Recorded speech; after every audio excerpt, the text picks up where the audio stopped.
I am in labor. It was heartbreaking is what it was.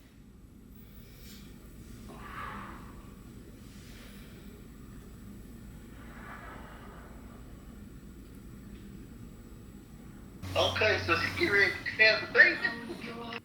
He dropped to like around 60 beats per minute, a few different times throughout the night. So thankful that I had a husband who was like, call the midwives, call the midwives. And I really had just like no interest in pushing. I even said like, I'm not doing this. Like, I'm not doing this. I'm looking at my husband, his face is just nothing but concern. It had to have been the Lord, because I know for a fact Alyssa was not doing it. God really showed up for me and moved in my life in that magnificent way. Today's the day. Today's the day. The sun is shining. The birds are chirping. The tank is clean. And I am in labor, my friend. Ooh, God is good. I've got my Mew Mew on.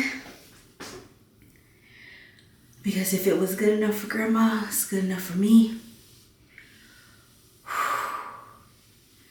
Grandma had 12 kids. I'm so serious. My grandma had 12 kids. Mew Mews and birthing kids is what we gonna do. Is what we gonna do.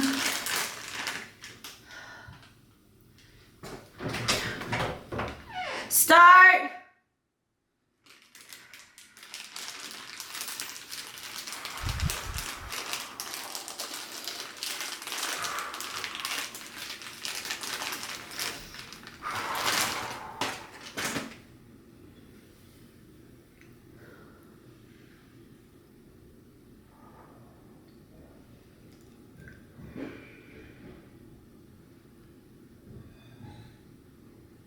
Stop!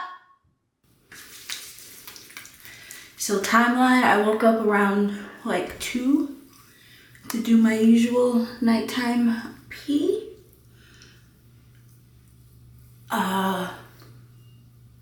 Felt some like abdominal pressure, but was able to just really fall back asleep.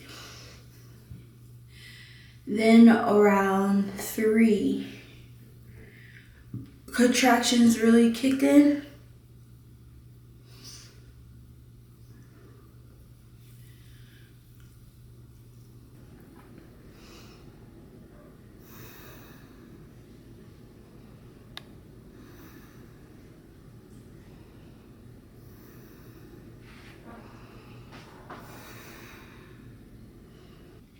My Acure brightening facial scrub that I'm gonna rub all over my face. My skin is congested.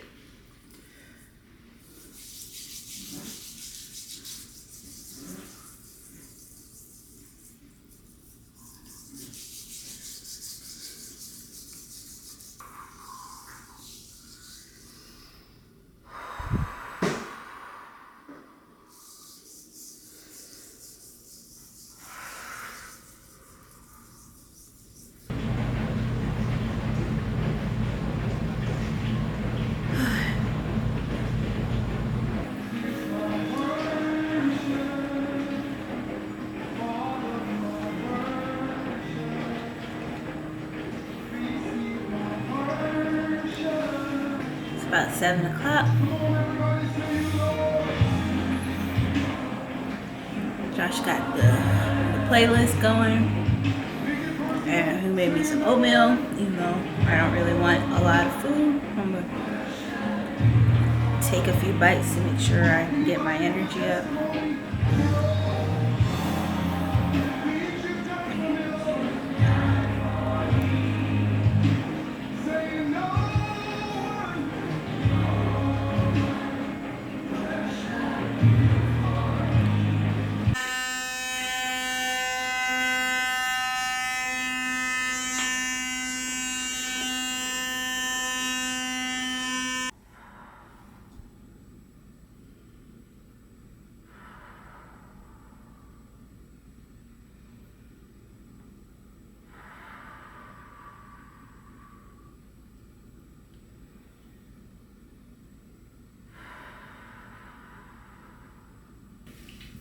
Good morning.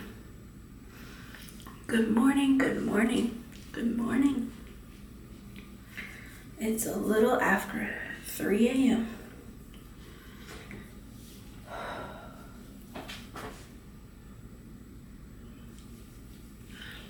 I've been up since like 2 on the dot. If baby has a pattern, baby has a pattern.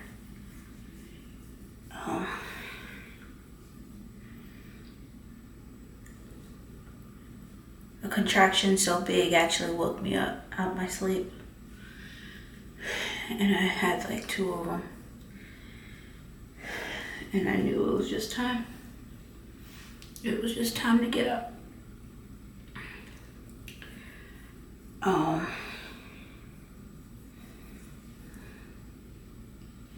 Yesterday did not go as expected. Because I am still pregnant.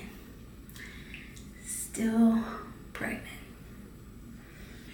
I got all the way to like 4.5 minutes apart for a minute each. And then my contractions just stopped. And they stopped for most of the day. Which was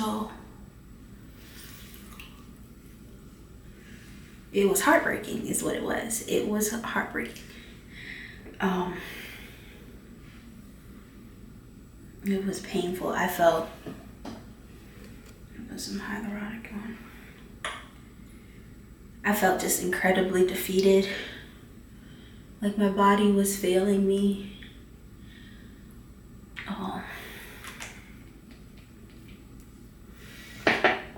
And I shut down for most of the day, so I don't have any footage of yesterday after like, I think it was like 7:30 maybe, of when they started to stop.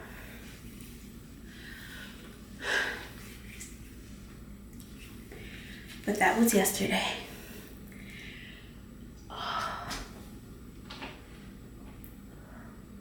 Start.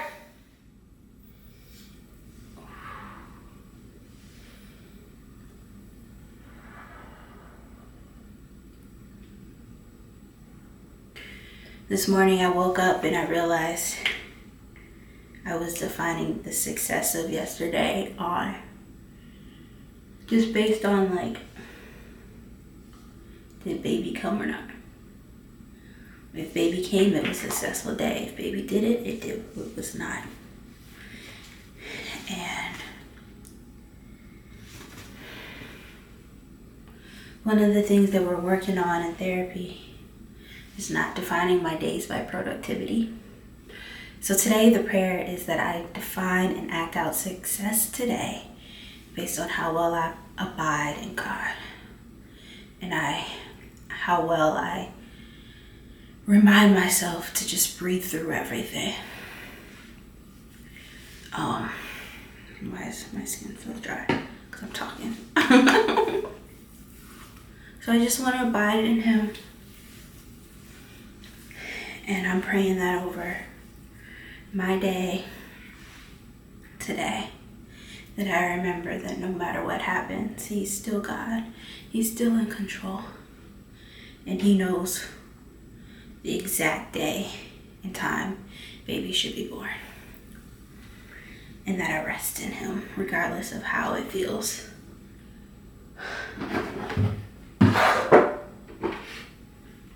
So that is what we are going to do today. What I am going to do, I'm not going to do a sheet mask, but I'm going to do this mask.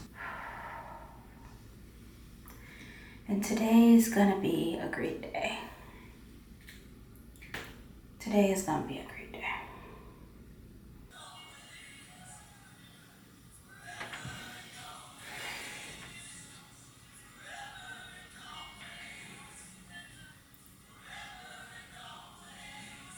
Yeah.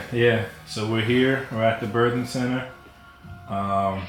Alyssa's 5 centimeters dilated. Okay, so she get ready to have the baby. Yeah, they think like early in the morning. What's called early in the morning? Hmm? What's called early in the morning? 2 o'clock, 3 o'clock, somewhere like that? Yeah, I think so. Pretty much ready. Hey, y'all, it's going down. It's going down. I'm 5 centimeters dilated. All right. All that was not for nothing. Mm-hmm. I was so excited. Let me take some pictures. It's 8:40. Mm-hmm. So we're in for a long night, but I'm ready. God has seen us through. So I did not record any more of my actual labor and delivery of the live footage of how I was feeling. So I'm just gonna recap everything now that I'm 3 months postpartum. Finally getting the chance to make this video and finish it up. But I just wanted to come and just finish the story and really just tell y'all about how big my God is. Because if it had been another way, ooh, just when I think about like how everything went down, I'm just so thankful. I'm so grateful. I'm so humbled. And I'm just so blessed. I am so blessed that I serve such a mighty God that was able to configure everything. So going into labor, all I wanted was a natural birth at the birthing center. That's all I wanted, and I wanted an all Black nursing team. Those are my two top prayer requests for how everything went down with delivering my son. On Wednesday, I ended up calling the midwives around 12 noonish, and at the request of my husband, because like we were stopping and starting for so long, and everything was like really starting to take a toll on me. I was not sleeping. I got like next to no sleep. I completely drained energy. I couldn't really drink water. I was just feeling very depleted. And so he basically urged me to call the midwives around 12, and they were just like, look, if it starts and stops, just let it go. And she told me to basically get in the bath, just try and get as much sleep as possible. So after that, I took like a very nice long bath and I was able to finally fall asleep in the bath. And then around 3 o'clock I got up and labor started to kick back up again. And this time around 5, I was just in so much pain, but still like very much exhausted. So I called the midwives back, and they were like, you know what, come in. So I came in, I went to like the midwifery, what do you call it? I went to the birthing center. So I went to the birthing center. There's a plane. The goal of going in there was to get some medicine to get me to sleep, and then I would go home and sleep. And then once labor was more consistent, I was at the marks that they wanted me to make, which was I think like 4 minutes apart for 1 minute, and it's been like that for at least like 2 hours, for at least an hour, 411. Yeah, so the contractions were at least 4 minutes apart for a minute long, and it's been like that for an hour, was like the requirements to basically get admitted. I get to the midwife birthing center around like 5:30ish, and my contractions at that point were still pretty spaced out, around like 6 minutes to 8 minutes to 12 minutes. It was really all over the place. And the goal of going into the birthing center was just to get some medicine to help me sleep, because at this point I was like exhausted, depleted, and the contractions were just too much for me to get sleep. So once I got to the birthing center, they gave me an exam, and it turns out I was 5 centimeters dilated and 70% effaced, which is great. It was just perfect. It's just perfect. It was such a blessing, because I had been in labor for such a long time already. And I really thought I was going to show up and just like not really have any progress, because at my 40 weeks, even though I was in prodromal labor, I was like 0 and 0. So I was so ecstatic when I showed up, and they were just like, actually, you're about to have this baby today. So we get there, and they're like, you're not going home. Good thing you brought all your stuff. So when they first did their exam, they noticed that towards like the end of my contraction, my baby's heartbeat started to dip.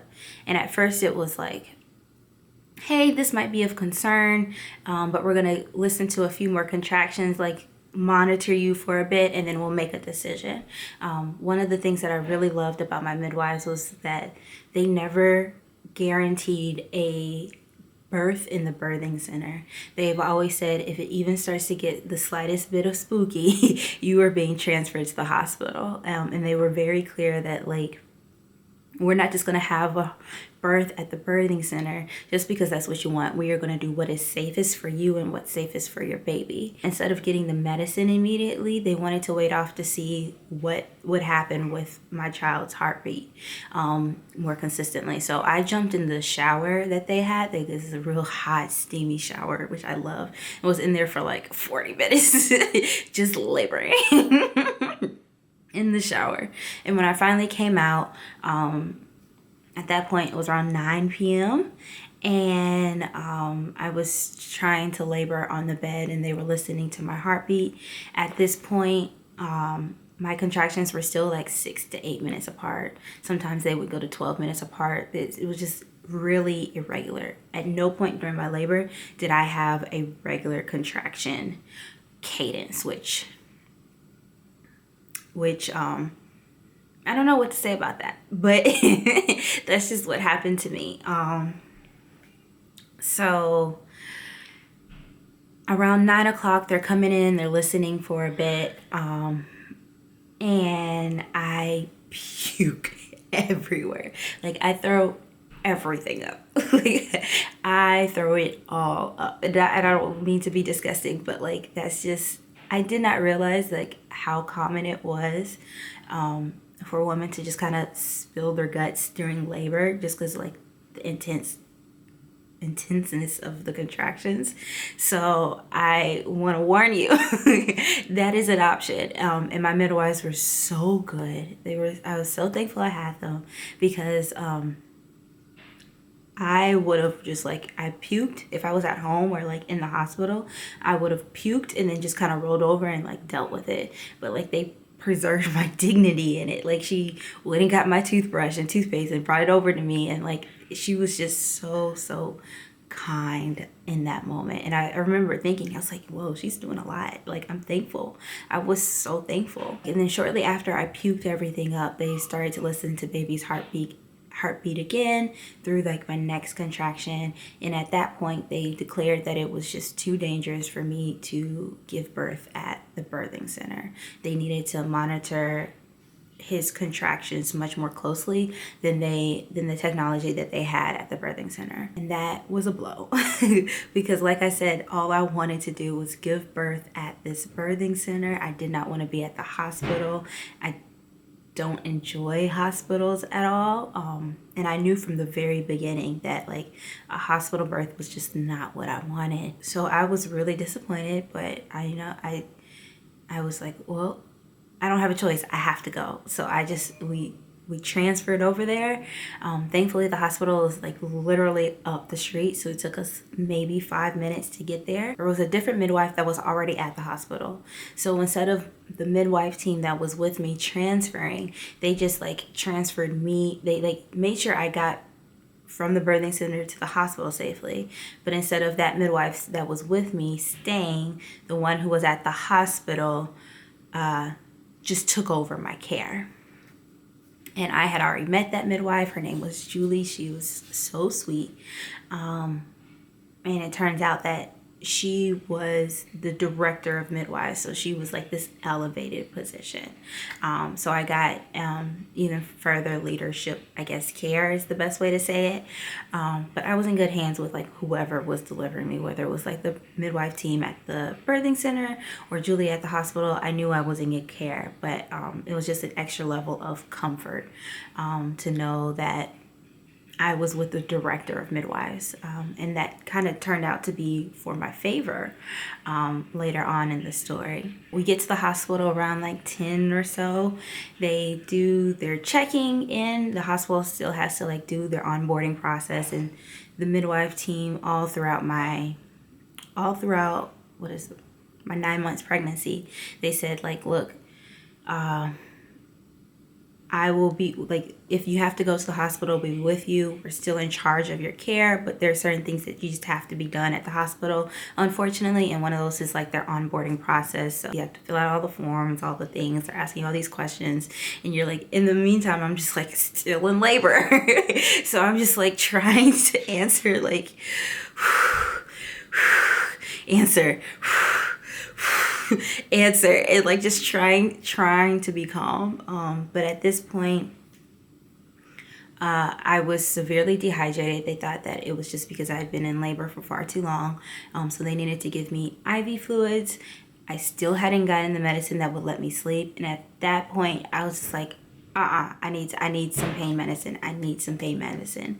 So I took Statadol, I think is what it was. Yeah, so they gave me some Statadol and some Phenergen. One of those, both of those. So I got Statadol, Phenergen, and IV fluids. It's like after I finished my admittance process in the hospital. As soon as they gave me that combination, I was out. I knocked out. I was asleep. I fell right asleep. They say like literally 15 minutes later, my husband, after they gave me the medicine and we were like all settled in, Josh went and to go move the car because we had parked in like this area where it was fine to park, like where you were being admitted in for a bit, but you couldn't park there for much longer. So he had to go move the car.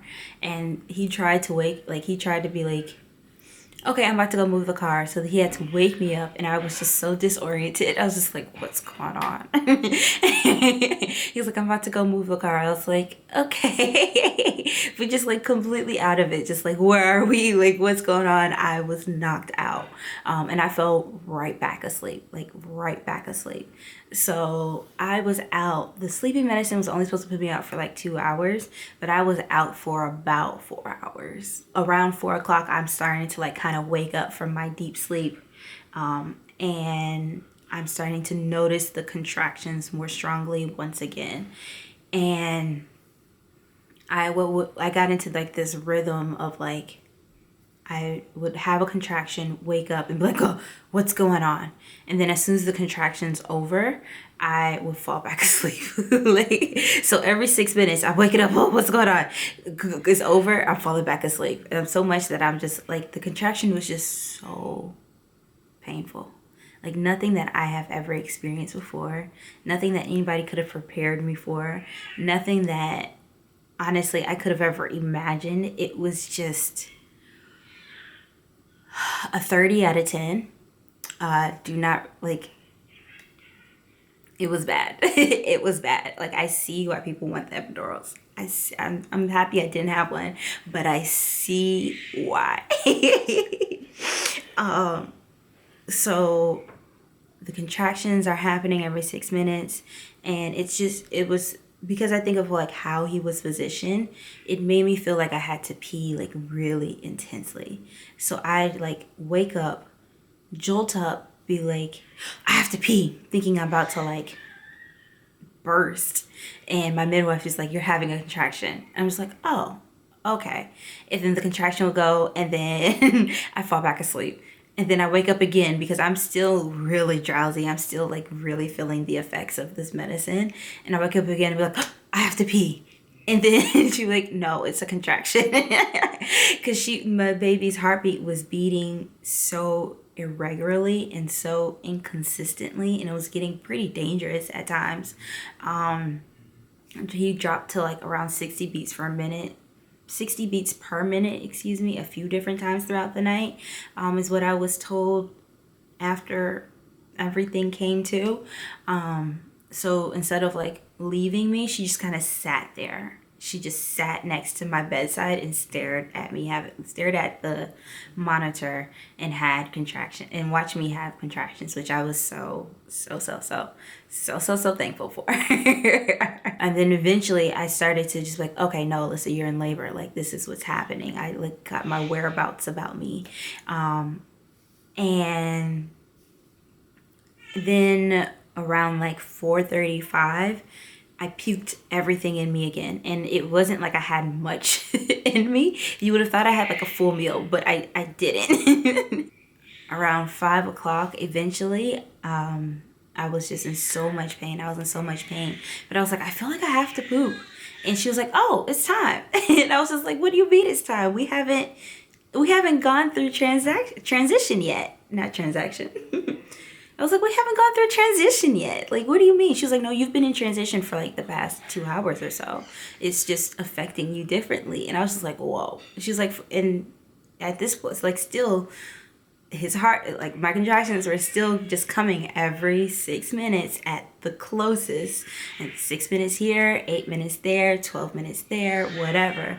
But they never got shorter than 6 minutes apart. And I'm so thankful that we end up deciding not to just call the midwives in, because I was in so much pain, but my contractions were nowhere near what they said it was okay for me to come into. Like, and then they're supposed to get even closer. So like, I'm happy I just didn't listen to myself. Because I was feeling so, earlier in labor, I was just feeling so, no, I can do this. I can do this. Pride. That's what it was. It was pride.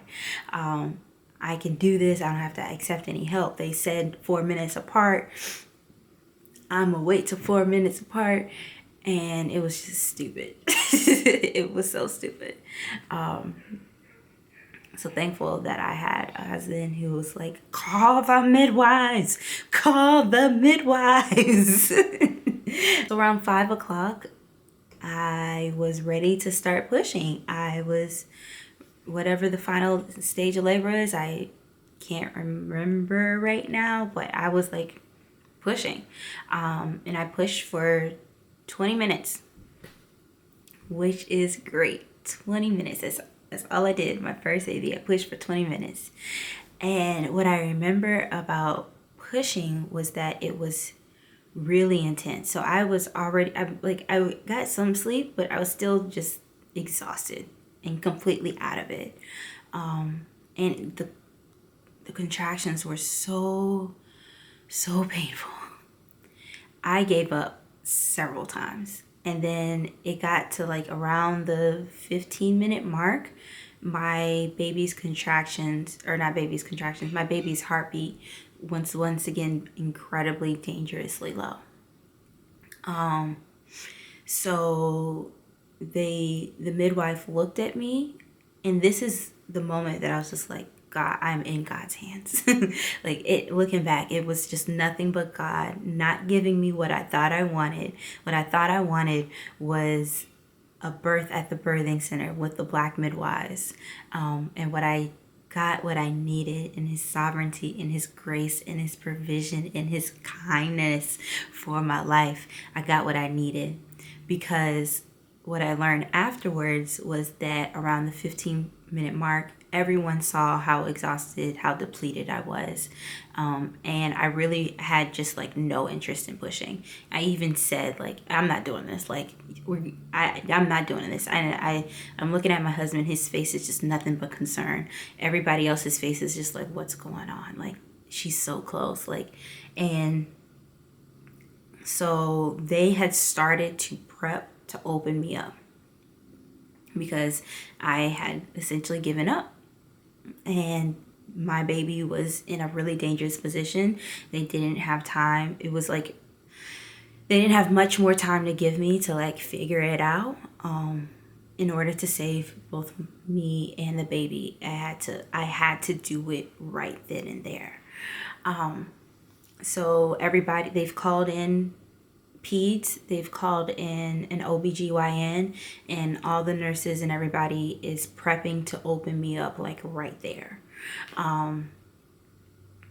because they needed to get this baby out. So my midwife, she told me, she was like, hey, we're about to, I forget, she said something, I forget what she said, but we're about to do X. And I was like, I don't know what that means. And she was like, that means we're about to cut you open. And I was like, no, you're not. I was like, no, that's not what I want. And she's like, then you need to push. The Julie, the midwife, was just like this little skinny little, this skinny Jewish woman. She's this like old woman, and she's like yelling at me, which I'm just so thankful. But she's just like, you need to push. And I was like, okay. And all I could think to say was, I can do all things through Christ who strengthens me. That's it. I didn't have the wherewithal to say, Jesus, help me. That I said that simple scripture and that simple prayer, and then I pushed him out, and 2 pushes later, like it had to have been the Lord. It had to have been the Lord, because I know for a fact Alyssa was not doing it. Alyssa had no intentions of pushing. Alyssa did not have the strength to push. Alyssa wasn't doing it. So God really showed up for me and moved in my life in that magnificent way and got my baby here safely. He was born 6 pounds, 6.6 pounds. He was safe. He was healthy. And God did it, because Alyssa did not do that. When I reflect on that now, it's just like, it didn't take this big elaborate prayer. I didn't just have to drop what I was doing and search through the scriptures. I said whatever, the first thing that came to my mind, which the Holy Spirit put in my heart, that scripture that one of the scriptures I've been praying and meditating on for over the course of my labor. I can do all things through Christ and strengthens me. Not over the course of my labor, but over the course of my pregnancy. And when I was in the 3rd trimester, I was getting closer to closer labor, I was just meditating on, I can do all things through Christ who strengthens me. I can do all things through Christ who strengthens me. And I didn't even know to be okay, Alyssa, what's the scripture that you have right now? I did not have that mental capacity at that moment. It really was God saying something, speaking to my heart, me going, I can do all things through Christ who strengthens me. And then God moving in me. So I pushed for 20 minutes and my baby was out. My baby was healthy. My baby was safe. And I didn't tear at all. They called it razor burns, but that's as bad as it got. So I didn't tear. I didn't have any abnormal bleeding. I didn't hemorrhage. I didn't do any of the things that I was praying for my entire pregnancy not to have to do. So while I ended up at the hospital, I ended up with a midwife who had the authority to tell them, no, they need to let her push. Because everybody else in the room was ready to open me up. And it was her and her alone who had the authority of the midwives to say, no, give her 10 more minutes.